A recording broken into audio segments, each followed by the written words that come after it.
Hello friends, कैसे हैं आप सब। मैं नीरज शर्मा आज आपके लिए लेके आया हूँ एक और क्विज जिसमें वही बात है कि अपने 4-5 मिसलेनियस क्वेश्चंस होंगे और एक डीआई होगी। ठीक है, तो आज का सेशन स्टार्ट करते हैं। आज के क्वेश्चन जो मिसलेनियस क्वेश्चंस हैं वो बहुत ही अच्छे हैं। हम लोग एक एक करके उनको देखेंगे और प्लीज आप मेरे साथ साथ करते जाइए और उसका आंसर निकालते जाइए। आज मैंने ऑप्शंस नहीं दिए जानबूझ के कि मैं चाहता हूँ कि आंसर्स आए आपके, एक प्रॉपर आंसर आप दे सके जिससे मुझे भी पता रहे कि आपको कितना आ रहा है कितना नहीं आ रहा। चलिए आज का सेशन स्टार्ट करते हैं विदाउट वेस्टिंग टाइम। तो पहला क्वेश्चन बहुत अच्छा क्वेश्चन है, वो ये कह रहा है कि नाव की चाल अपस्ट्रीम में, अपस्ट्रीम का मतलब होता है ऊर्ध्व प्रवाह। देखिए पहला क्वेश्चन है, ठीक है। अपस्ट्रीम की स्पीड मतलब ऊर्ध्व प्रवाह की गति दे रखी है आपको कितनी, 12 किलोमीटर प्रति घंटा। 12 किलोमीटर प्रति घंटा दे रखी है। डाउनस्ट्रीम स्पीड मतलब अनुप्रवाह की गति मतलब धारा के साथ जो दे रखी है वो 18 किलोमीटर प्रति घंटा दे रखी है आपको। 18 किलोमीटर प्रति घंटा दे रखी है, ठीक है। अब आपको बोला है कि जो मोटर बोट है वो P से Q गई, ये P मान लो और ये Q मान लो। मोटर बोट जो है वो P से Q गई अप स्ट्रीम मतलब ऊर्ध्व प्रवाह, और Q से जब वो वापस आई तो वो गई डाउन स्ट्रीम। अब ये आपसे क्वेश्चन ये पूछ रहा है, देखो इसकी दूरी नहीं पता हमें तो x मान लिया। अब इसने पूछा है इसकी एवरेज स्पीड क्या होगी, ठीक है। The speed of motor boat and stream was uniform due to the during the entire journey. मतलब इसने बोला बोट की स्पीड और धारा की जो स्पीड है, पानी के बहाव की जो स्पीड है वो यूनिफॉर्म है मतलब सेम है, ठीक है। थ्रू आउट आगे गई पीछे गई ऐसे। तो सबसे पहले आपको निकालनी है एवरेज स्पीड। अब जो स्पीड होता है वो डिस्टेंस अपॉन टाइम होता है, ठीक है। तो देखो सबसे पहले अगर मैं बात करूं, ध्यान से देखना, अगर बोट P से Q गई तो अप स्ट्रीम गई तो उसने कितना डिस्टेंस लिया, time is equal to distance x लिया। और स्पीड अप स्ट्रीम की स्पीड कितनी है, 12, है ना। अगर मैं सेम बात करूं, जब वो Q से P गई तो डाउन स्ट्रीम गई, डिस्टेंस x किया और स्पीड कितनी है 18, ठीक है। अब उसको निकालनी है एवरेज स्पीड। एवरेज स्पीड क्या होती है, देखो स्पीड निकालनी है, औसत गति निकालनी है। तो औसत गति डिस्टेंस कितना, टोटल डिस्टेंस x और x कितना हो गया 2x, ठीक है। और टोटल टाइम x बट्टे 12 जाने का, x बट्टे 18 आने का, ठीक है। तो इसको आप सॉल्व करो और इसको जब सॉल्व करोगे तो मेरे हिसाब से 14.4, क्योंकि x से x कैंसिल हो जाएगा, 14.4 समथिंग आपका आंसर आ जाएगा, ठीक है। 14.4 आपका आंसर आ जाएगा। ये आपका पहले क्वेश्चन का आंसर है 14.4, ठीक है। तो पहले क्वेश्चन का आंसर 14.4 आ जाएगा। इसको सॉल्व करने के बाद वो एवरेज स्पीड आ जाएगी किलोमीटर पर आवर में आपकी, ठीक है। चलिए सेकंड क्वेश्चन करते हैं दबा फटाफट। चलिए आप जब तक देखिए मैं बोर्ड से मिटाता हूं। देखो ये बहुत ही अच्छा क्वेश्चन है। अब इसने है क्या, क्वेश्चन को मैं समझा देता हूं कि ये ट्रेन है, थोड़ा सा समझना, क्वेश्चन बहुत ही बेहतरीन क्वेश्चन है। ये ट्रेन है और एक ये मोटरसाइकिल वाला है, ठीक है। ये मोटरसाइकिल वाला है, ठीक है। अब ये क्या है, मोटरसाइकिल वाला जो है वो क्या करता है, सबसे पहले आप अगर क्वेश्चन को पढ़ोगे तो क्वेश्चन में मतलब मोटरसाइकिल वाला है ना, लास्ट बुगी, ये यहां तक चेस करने में मोटरसाइकिल वाले को 3 घंटे लग जाते हैं। मतलब पीछे से आ रही है, मतलब दोनों एक ही डायरेक्शन में चल रही है, ये भी इस डायरेक्शन में चल रही है, ये भी इस डायरेक्शन में चल रही है। अब क्वेश्चन को समझना, ये जो मोटरसाइकिल वाला है लास्ट डब्बे तक पहुंचने में इसको 3 घंटे लग जाते हैं। मतलब चेस करते करते करते करते 3 घंटे लग जाते हैं इसको। उसके बाद जैसे ही वो लास्ट डब्बे पे पहुंच जाता है तो इस डब्बे से लेके यहां तक इस पूरी ट्रेन को क्रॉस करने में इसको 15 मिनट लगते हैं। कितने मिनट लगते हैं, 15 मिनट लगते हैं, ठीक है। अब आपको ट्रेन की लेंथ दे रखी है कितनी, 200 मीटर। ट्रेन की लेंथ 200 मीटर दे रखी है, ट्रेन की स्पीड नहीं पता, मोटरसाइकिल की स्पीड आपको दे रखी है कितनी, 60 किलोमीटर पर आवर, ठीक है। 60 किलोमीटर पर आवर दे रखी है। अब आपसे जो क्वेश्चन पूछा है वो ये पूछा है, ये जो मोटरसाइकिल वाला है, ये जो मोटरसाइकिल वाला है पूरी ट्रेन को चेस करने में, पूरी ट्रेन को चेस करेगा तब ट्रेन कितनी डिस्टेंस ट्रेवल कर लेगी। मतलब 3 घंटे तो इसको चेस करने में लगे, 15 मिनट इसको ट्रेन को पूरे पार करने में लगे, तो इस दौरान मतलब इस 3 घंटे 15 मिनट में इस ट्रेन ने कितनी दूरी तय कर ली 3 घंटे 15 मिनट में, क्वेश्चन ये है। बड़ा बेहतरीन क्वेश्चन है। तो चलिए आज का क्वेश्चन देखते हैं और उसको समझते हैं कि कैसे करेंगे। ठीक है, 60 किलोमीटर प्रति घंटा तक इसकी गति है, ठीक है, दोनों सेम डायरेक्शन में। तो देखो, और दोनों सेम डायरेक्शन में और 15 मिनट लगते हैं। इस 15 मिनट में ये पूरे के पूरा क्या कर लेती है, ये जो मोटरसाइकिल है ये पार कर लेती है आपको, मतलब इसको पार कर जाती है। ठीक है, तो देखो time is equal to distance upon speed. 15 minute लगते हैं, 15 मिनट को मैं घंटे में चेंज कर रहा हूं, 15/60 200 मीटर की है, इसको मैंने घंटे में चेंज किया, ध्यान रखना। तो 200 मीटर है, इसको भी घंटे में चेंज, सॉरी किलोमीटर में चेंज कर रहा हूं, तो 1000 से डिवाइड करूंगा, मतलब 0.2 हो गया। अगर मैं डायरेक्ट लिखूं तो 0.2 किलोमीटर। ठीक है, स्पीड तो देखो दोनों सेम डायरेक्शन में है। ठीक है, अब दोनों जब सेम डायरेक्शन में है, इसका मतलब क्या है कि स्पीड क्या होगी, रिलेटिव स्पीड 60 - x होगी इसकी। मतलब ये तो मोटरसाइकिल की है और ट्रेन, भाई ट्रेन की स्पीड कमी होगी इसलिए 60 पहले लिखा है, बाइक की स्पीड लिखी है फिर ट्रेन की। ठीक है, इसको सॉल्व करेंगे हम लोग, ये पॉइंटर ध्यान रखना, थोड़ा मैं बड़ा कर देता हूँ। ठीक है, इसको जब हम सॉल्व करेंगे तो ट्रेन की स्पीड आ जाएगी 59.2 किलोमीटर पर आवर। ये ट्रेन की स्पीड आ गई 59.2 किलोमीटर पर आवर, ट्रेन की स्पीड आ गई। यहां तक आपको अच्छे से क्लियर है। अब क्वेश्चन ये थोड़ी पूछा है, ट्रेन की स्पीड आ गई तो अब ट्रेन की स्पीड क्यों निकाली, क्योंकि ट्रेन की स्पीड हमने इसलिए निकाली कि ट्रेन को उस 3 घंटे 15 मिनट में ट्रेन ने कितनी डिस्टेंस तय करी। तो सीधा सा लॉजिक क्या है, पहले 3 घंटे 15 मिनट है, इसको पूरे को घंटे में चेंज करने के लिए 50/60 कर लो, तो ये 1/4 हो गया, तो 4 3 जा 12, 13/4 घंटा हो गया। ठीक है, तो अब देखो कितना डिस्टेंस ट्रेवल किया, यही तो क्वेश्चन पूछा है। तो डिस्टेंस, स्पीड ट्रेन की कितनी है 59.2, स्पीड इनटू टाइम, टाइम कितना है 13/4। ठीक है, अब आप इसको सॉल्व करो। अब जब आप इसको सॉल्व करोगे, ठीक है, तो आपका आ जाएगा 192.4 किलोमीटर डिस्टेंस ट्रेवल कर लेगा कौन, ट्रेन। जब तक मोटरसाइकिल वाला उसको पूरा कवर करेगा, मतलब पूरी ट्रेन को कवर करने तक करेगा, जब तक ट्रेन 192.4, ना पॉइंट लगा देता हूं, किलोमीटर डिस्टेंस ट्रेवल हो जाएगा। ठीक है, तो होप सो आपको यहां तक अच्छे से समझ में आया होगा। आइए नेक्स्ट क्वेश्चन करते हैं, क्वेश्चन नंबर 3। चलिए जब तक आप करिए मैं मिटा देता हूं इसको।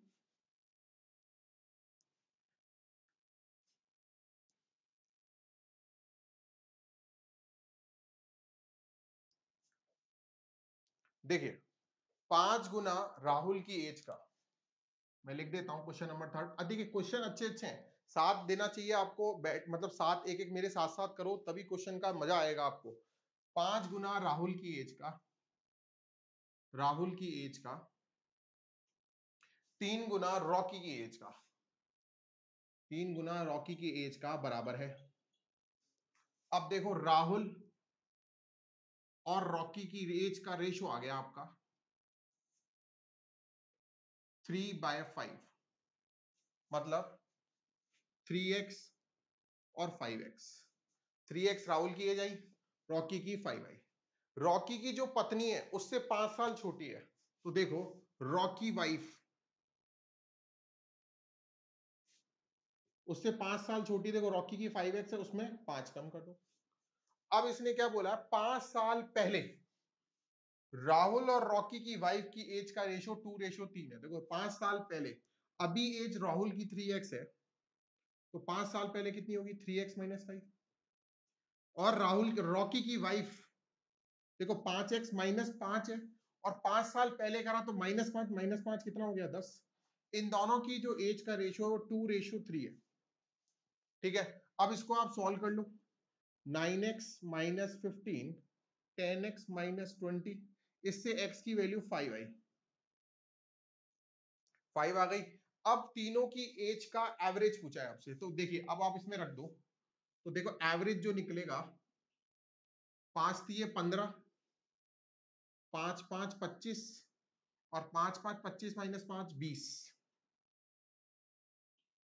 तो ये डिवाइडेड बाय 3, 60/3 मतलब 20, इसका क्या आ गया एवरेज आ गया। देखिए क्वेश्चंस बहुत अच्छे अच्छे हैं, मैं बड़ी मेहनत से हम लोगों के लिए क्वेश्चंस लेके आता हूं, तो प्लीज आप भी आए, क्वेश्चंस करें और देखें और समझें। आइए नेक्स्ट क्वेश्चन करते हैं, 4th नंबर का question.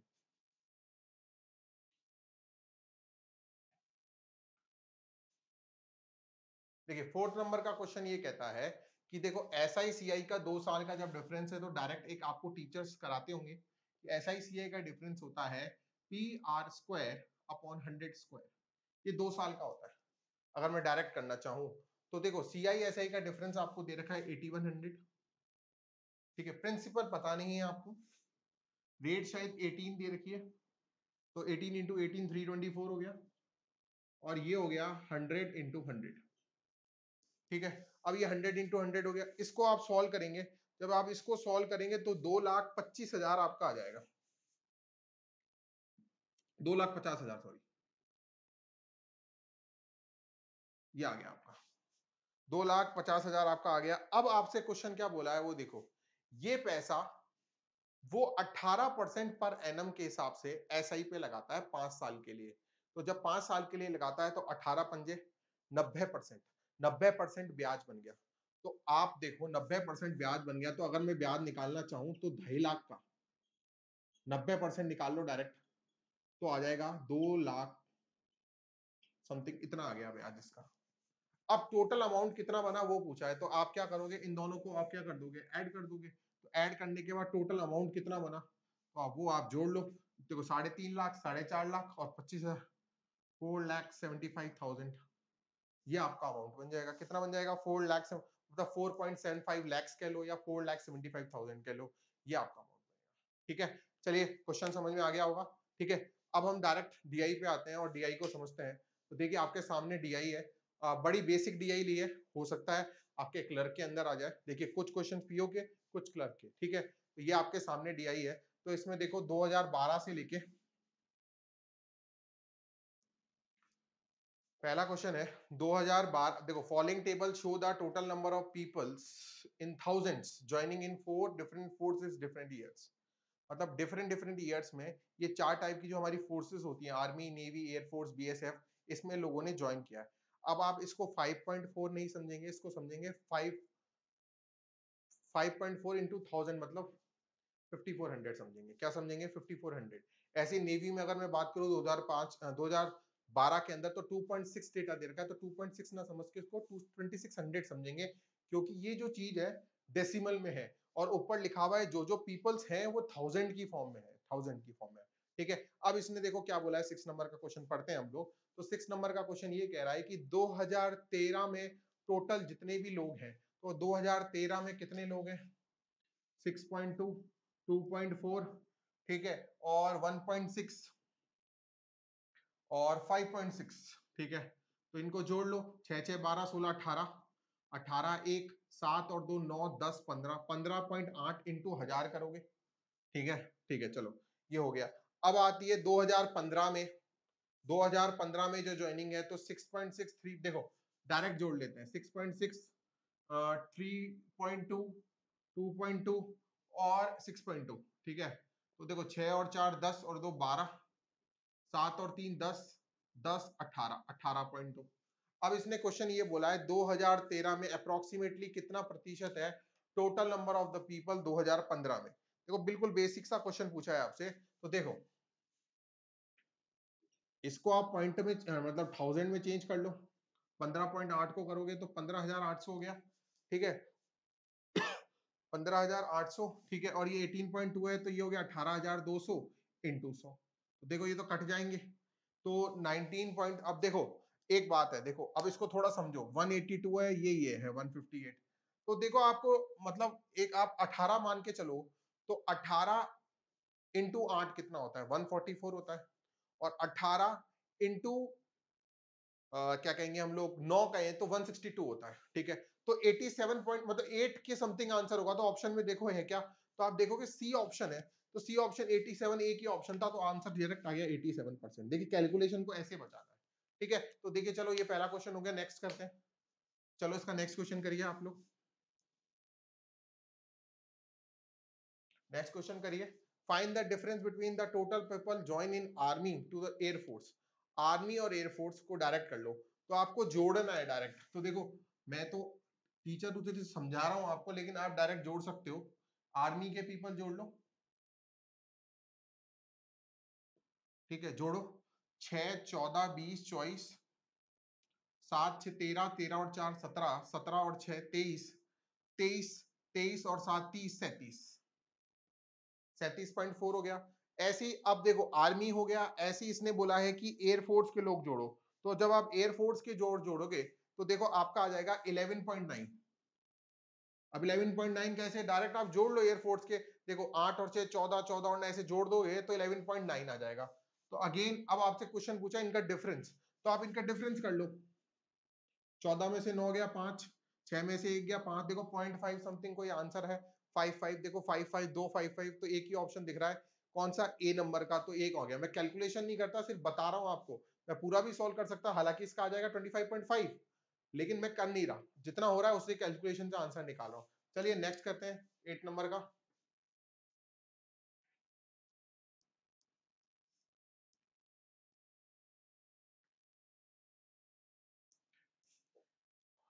Find the ratio between the total number of people joined in given forces together in the year 2012 और 2015, मतलब 2012 और 2015 का रेशियो निकालना है, सीधा सा बात ये है। ठीक है, तो 2012 का जोड़ लो आप, 5.4, 2.6 और 1.8। अभी आप देखना मैं क्या करता हूं, 5.2 10 16 20 7 9 10 15, देखो 15 का कुछ दिख रहा है आपको, तो 15 मतलब देखो एक मल्टीपल दिख रहा है आपको 75, देखो पहला 61 दिख रहा है, फिर 12 दिख रहा है, 23 दिख रहा है, 75 दिख रहा है। ठीक है, तो आप 15 का मल्टीपल एक 75 दिख रहा है, तो हो सकता है इसका आंसर 75:91 हो, और 100% है 75:91 ही होगा इसका आंसर। तो देखो जब आप इसका टोटल करोगे 18.2 आएगा। ठीक है, फिर 1000 लगाओगे, है ना, तो ये आप जब सॉल्व करोगे तो ये 15 का मल्टीपल एक है 75:91, तो ये डीएस का आंसर आ जाएगा। ये 2015 का आप टोटल करना, डायरेक्ट टोटल करने में क्या है 6.6 3.2, ये जोड़ते जाओ होता जाएगा। चलिए नेक्स्ट क्वेश्चन करते हैं, और ये आखिरी क्वेश्चन होगा आज का, चलो ये करते हैं। Average number of people joining the BSF force in all the given year, मतलब एवरेज निकालना है बीएसएफ फोर्स का, तो डायरेक्ट बीएसएफ फोर्स के जोड़ दो। देखो बीएसएफ फोर्स को ऐसे भी जोड़ सकते हैं, कैसे, 5 5 5, पहले 5 5 5 तीनों जोड़ लिए, 15 6 6 6 18 18 15 33 हो गया। अब 33 जोड़ने के बाद अब आप क्या करेंगे, इसके डेसिमल जोड़ो, 2 और 6 8, 2 और 6 8, 8 और 5 13, 13 और 2 15, 15 और 4 19, 19 और 8 27, 27 मतलब 2.7, तो 2.7 जोड़ लो, तो ये हो गया आपका 35.7। कितना हो गया, 35.7 हो गया। 35.7 का मतलब है इसमें 2 जीरो और लगा दो। अब कितने हैं टोटल बीएसएफ, 6, तो अब इसको 6 से डिवाइड कर दो। अब 6 से डिवाइड करोगे तो 6 की टेबल में काट लो इसको, तो देखो 6 पंजे 30, एक ही ऑप्शन दिख रहा है 5954, है ना, 5950 दिख रहा है ना आपको, 65 का तो एक ही हो गया 5950, इसका आंसर आ जाएगा, नहीं तो डिवाइड करके देख लो, आपकी इच्छा। ठीक है, होप सो आज का सेशन आपको अच्छा लगा होगा। एक और क्वेश्चन है कि, हाँ चलिए एक और क्वेश्चन है वो और करते हैं, सॉरी एक और क्वेश्चन है, एक और क्वेश्चन करते हैं। ठीक है, चलो लास्ट क्वेश्चन था। आपको सेशन अच्छा लगता है तो प्लीज लाइक सब्सक्राइब करते रहें, जिससे कि हमें मोटिवेशन मिलता रहे। ठीक है, अब ये बोल रहा है total number of people joining in the navy in 2012 14 and 16, देखो 2.6 2.8 और 2016 में 3, 8 और 6 14, 5 7 8, 8.4 हो गया। ये तो इसमें जोड़ा 8.4 मतलब 8400। वो बोल रहा है कितना प्रतिशत कम है बीएसएफ 2013 और 15, तो 2013 में 5.6 है और 15 में कितना है 6.2, तो ये हो गया 11.8। तो कितना कम दिख रहा है आपको, डिफरेंस करो, तो डिफरेंस करोगे तो 11.8 और 8.4, इनका डिफरेंस करना पड़ेगा सबसे पहले आपको। ठीक है, तो देखो मैं इसको ना नॉर्मल भाषा में लिख देता हूं, जिस भाषा में इसने पूछा है, ये लिखा। अब इसने बोला कितना प्रतिशत है 2013 वाला, ये बीएसएफ वाला, तो 11,800 नीचे आ जाएगा इंटू 100। ठीक है, इंटू 100, तो अब आप इसको सॉल्व करोगे तो अप्रोक्सीमेटली आपका 30% आपका आंसर आ जाएगा। कितना आ जाएगा, 30%। तो होप सो ये डीआई आपको समझ में आएगी, ये क्लर्क लेवल की डीआई है, तो आपको अच्छे से समझ में आया होगा। अगर आपको वीडियो अच्छा लगता है तो लाइक करें, शेयर करें और कमेंट करें। और मैं टेलीग्राम चैनल पे आज से आपके लिए रोज प्रैक्टिस पेपर्स डालूंगा, रोज के 10-10 क्वेश्चन प्रैक्टिस पेपर डालूंगा, आप उसकी प्रैक्टिस करें, तो इसलिए आप बैंकर्स नीति के चैनल को ज्वाइन कर लीजिए। Thank you so much, bye.